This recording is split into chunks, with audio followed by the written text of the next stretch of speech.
Hello everyone, आजको blogging चाहिँ बिहानदेखि स्टार्ट छ। ब्रेकफास्टदेखि र आलुदमहरू रेडी बनाइसकेछ दिदीले र मैले पनि यता घिउमा चामल भुट्दैछु आगोमा। र यता चाहिँ खिर मिक्स छ एड गर्नको लागि। र यता चामल भुटिगरी रेडी भइसक्यो र यता गाखिर हाल्दैछु अब चाहिँ।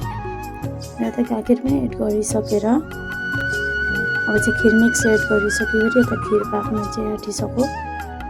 र यता खिर पाकेपछि अब चाहिँ खाने टाइम पनि भइसकेको छ हाम्रो। यता आलुदम पनि रेडी भइसकेको छ। र यता चाहिँ भाग लगाउँदैछौँ सबैलाई र केटाकेटीहरूको लागि यो चाहिँ।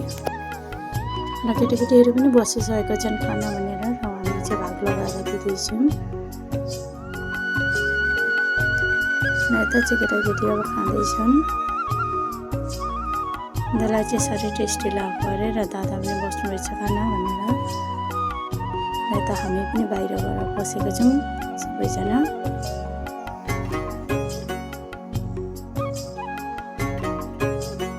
यता छोरी पनि खाँदैछिन्।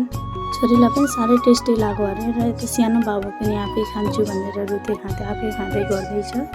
र हुन्छ त गाइस, आजलाई यति नै। आई होप हजुरहरूलाई राम्रो लाग्यो भने लाइक सेयर कमेन्ट गरिदिनु होला। By by.